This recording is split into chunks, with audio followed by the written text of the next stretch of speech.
اس نے تعمیر کرایا تھا جنوں کی مدد سے. جن جو ہے نا انہوں نے تعمیر کیا تھا کیونکہ جن تھے تابع جی حضرت سلمان علیہ السلام. جی علیہ السلام.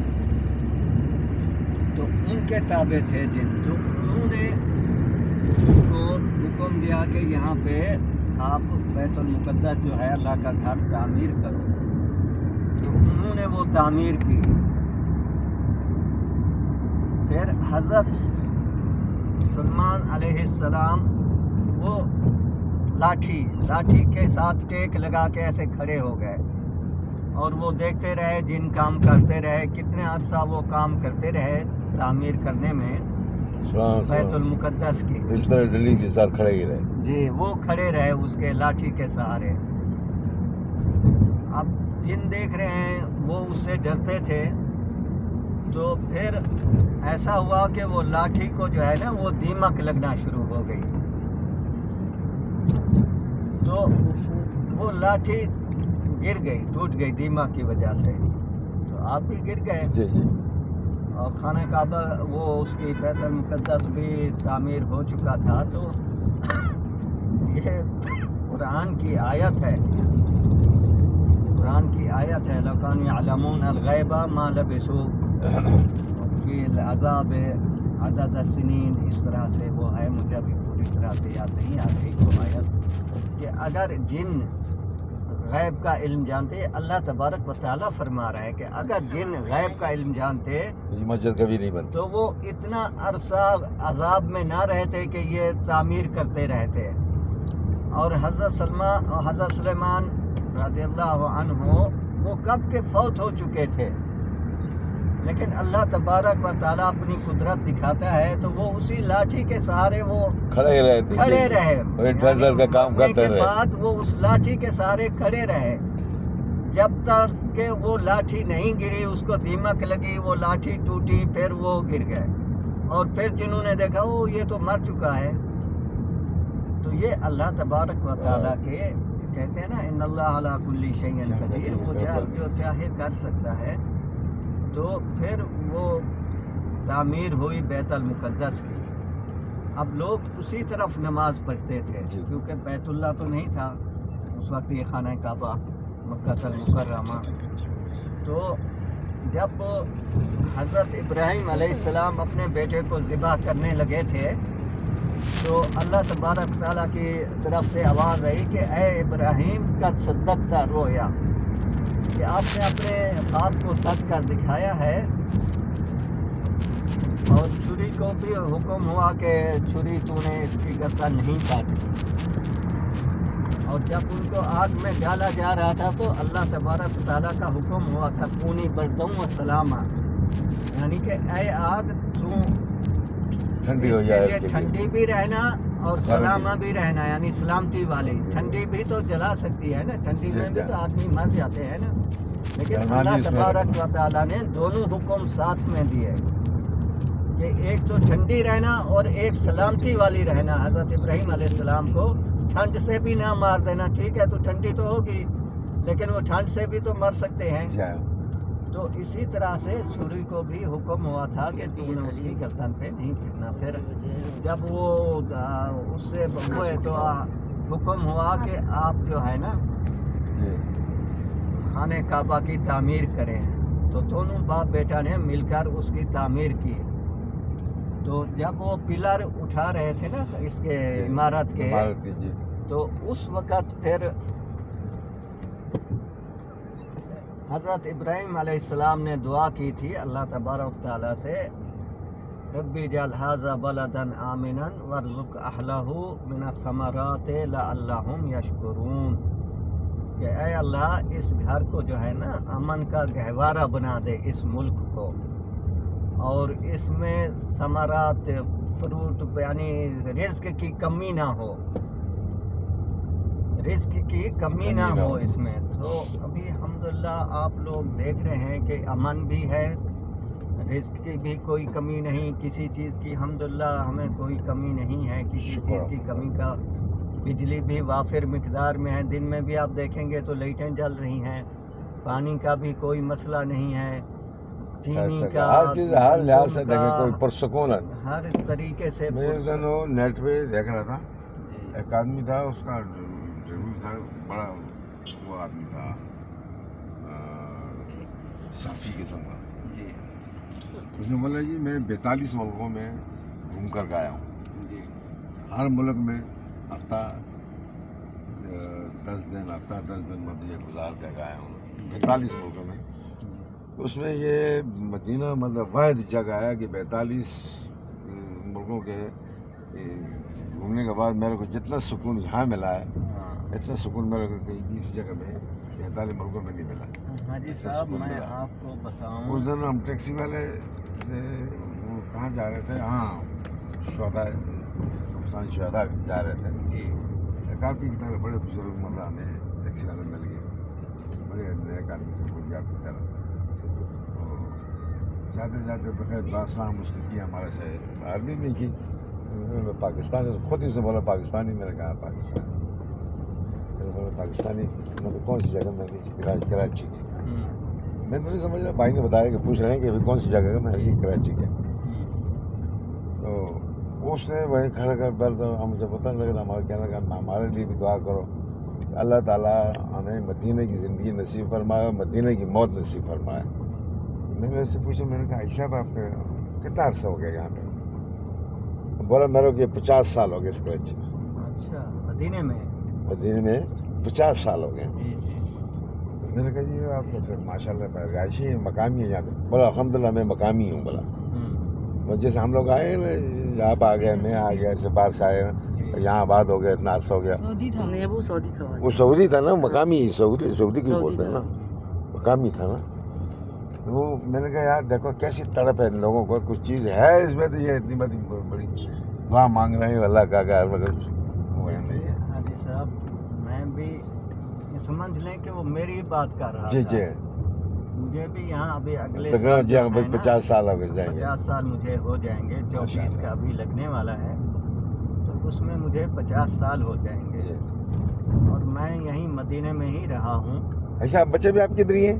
میرے بچے پاکستان میں ہیں، میری ایک بیٹی ہے جی تو وہ پاکستان میں ہے. اچھا. میں ہوں اکیلا یہاں پہ. یہ جہاں آپ کھڑے تھے نا اسی کے پیچھے وہ رباط. آج ہم لوگ آئے جی مسجد قبلتین، یہاں کی زیارت کرنے کے لیے آئے. سسٹر کو بھی لے کے آئے تو ابو کے ساتھ آئے تو میں نے کہا چلے آپ کو بھی زیارت کروائیں یہاں کی.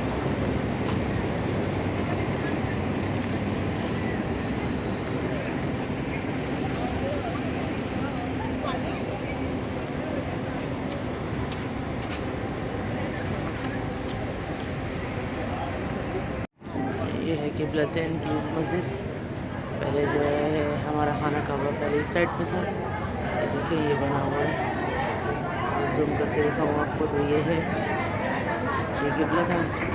اب چینج ہو کر جو ہے اس سائڈ ہوگا جہاں پہ ہمارے کو نماز کے دوران ہمارے نبی کو اشارہ ہوا تھا کہ قبلہ چینج کر دیں.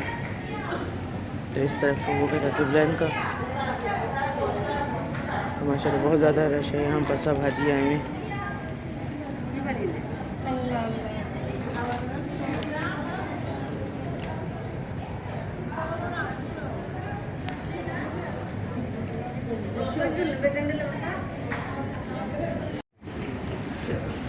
ماشاء اللہ ابھی ہم باہر نکلے تو دیکھیں ہلکی ہلکی بارش شروع ہو گئی تھی اور ایک دم بند بھی ہو گئی ہے.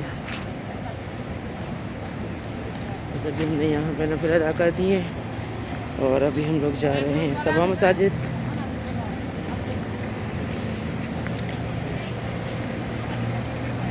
ساری بسیز کھڑی ہیں، بہت زیادہ حاجی آئے ہیں، سب زیارت کے لیے آئے ہیں.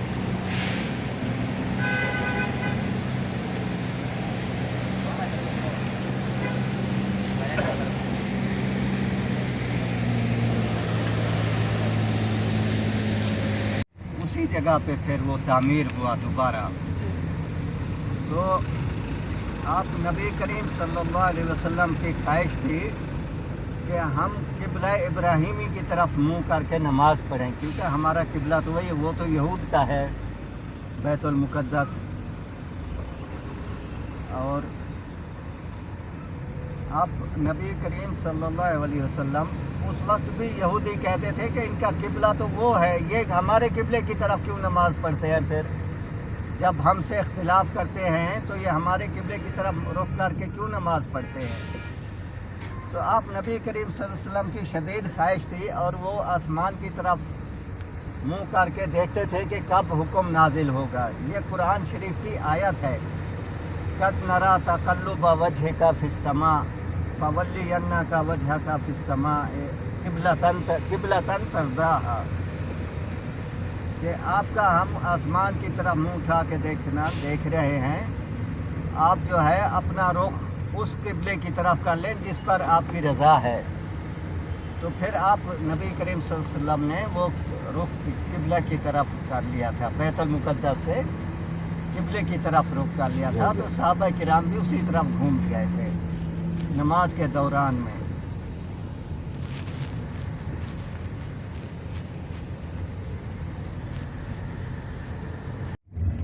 یہ مسجد سلمان الفارسی ہے، یہ ابھی ان کو دوبارہ تعمیر کیا گیا ہے، آپ لوگ اتر کے دیکھنا چاہتے ہیں۔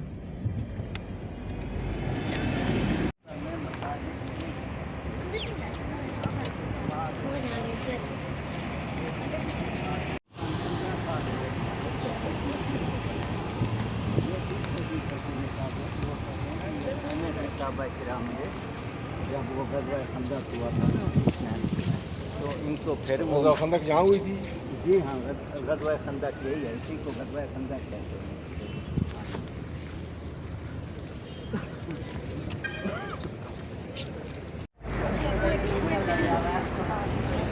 آپ ادھر آئیں پیچھے جاؤ۔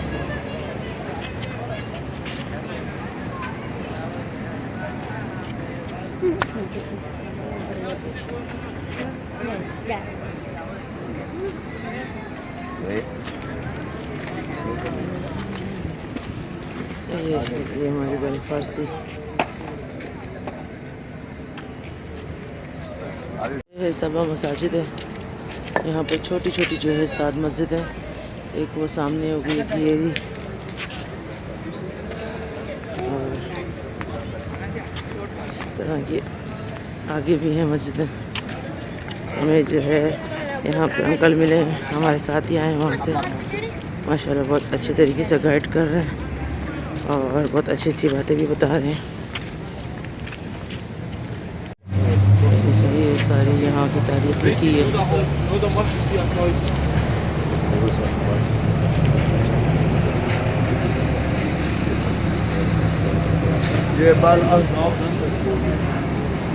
ان کو بس انہوں نے پہلے جب ہم آئے تھے نا یہاں نماز ہوا کرتی تھی یہاں پہ؟ جی ہاں، اچھا۔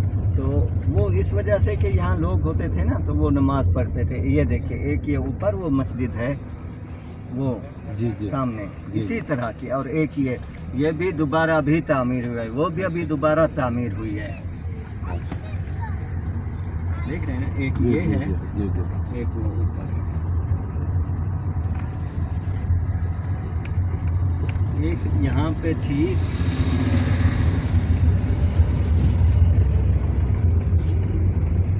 یہ بھی آپ کو دکھا دوں، یہ بھی جنگل کا کیا ہوا، یہ بھی ایک ایسے مسجد کی طرح انہوں نے بنا کے رکھی۔ یہ بھی ابھی انہوں نے دوبارہ ایسے یہاں پہ درخت تھا تو انہوں نے یہاں بطور نشانی اس کو ایسے رکھ دیا ہے۔ محراب بھی چھوٹا سا بنا دیا۔ جی محراب بنا کے یہاں پہ درخت تھا، میں آیا ایک آدمی وہ پاکستانی تھا شاید، یہاں پہ یہ صحابہ کرام کو جمع کیا اور ان کے ساتھ مشاورت کی کہ اب ان کفار کا مقابلہ کیسے کریں۔ نبی کریم صلی اللہ علیہ وسلم کو مشاورت کی ضرورت نہیں ہوتی تھی کیونکہ ان کے پاس اللہ کی طرف سے وحی آ جاتی تھی اور وہ سب کچھ وہ ان کو خبر مل جاتی تھی۔ لیکن یہ جو مشاورت والا نظام ہم لوگوں کے لیے پیدا کیا گیا ہے، کیونکہ کوئی بھی انسان کامل العقل نہیں ہے تو اس کو مشاورت کی ضرورت پڑتی ہے۔ جتنا بھی انسان یعنی کہ سیانہ ہو یا وہ تیز دماغ ہو، پھر بھی اس کے اندر کوئی نہ کوئی کمی ہے، تو وہ اس لیے یہ مشاورت کا نظام بنایا گیا تھا۔ تو پھر حضرت سلمان الفارسی رضی اللہ عنہ نے مشورہ دیا کہ ہم لوگ خندق کھودتے ہیں، تو اسی جگہ وہ بتاتے ہیں یہاں سے دوسری سائڈ تک. اب اس خندق کا کسی کو صحیح علم نہیں ہے جی کہ وہ کہاں پر کھودی گئی تھی. تو اس جگہ پہ جو ہے نا نبی کریم صلی اللہ علیہ وسلم ایک رات بھوک کی وجہ سے باہر نکلے. یہ وہ ٹائم جو ہوتے تھے نا بہت ہی وہ یعنی کہ تنگ دستی کے ٹائم کے دور تھے, مشکلات کے دور. جی ہاں مشکلات کے دور تھے. تو آپ نے دیکھا کہ صحابہ کرام بھی باہر نکلے ہوئے ہیں. تو آپ نبی کریم صلی اللہ علیہ وسلم نے پوچھا کہ آپ لوگ کیوں باہر نکلے ہوئے ہو؟ تو صحابہ کرام نے کہا کہ یا رسول اللہ یہ دیکھیں ہمارا حال, ہم بھوک شدت بھوک سے اپنے پیٹ پہ پتھر باندھے ہوئے ہیں. آپ نبی کریم صلی اللہ علیہ وسلم نے کہا کہ کیا تم اسی وجہ سے باہر نکلے ہوئے ہو؟ تو انہوں نے کہا ہاں یا رسول اللہ ہم شدت بھوک سے باہر نکلے ہوئے ہیں.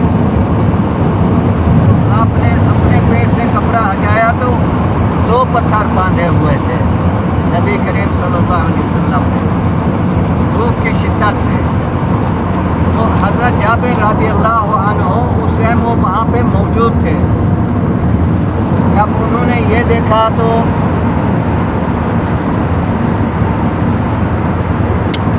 حضرت جابر رضی اللہ عنہ وہ گھر گئے, اپنی بیگم سے جا کے پوچھا, ان کو حوال بیان کیا کہ نبی کریم صلی اللہ علیہ وسلم کی یہ حالت ہے, مجھ سے نہیں دیکھی جاتی ان کی یہ حالت, تو کچھ ہے گھر میں کھانے کے لیے؟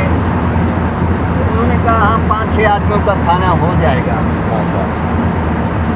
انہوں نے کہا ٹھیک ہے آپ کھانا تیار کرو, میں نبی کریم صلی اللہ علیہ وسلم کو خبر کر کے آتا ہوں.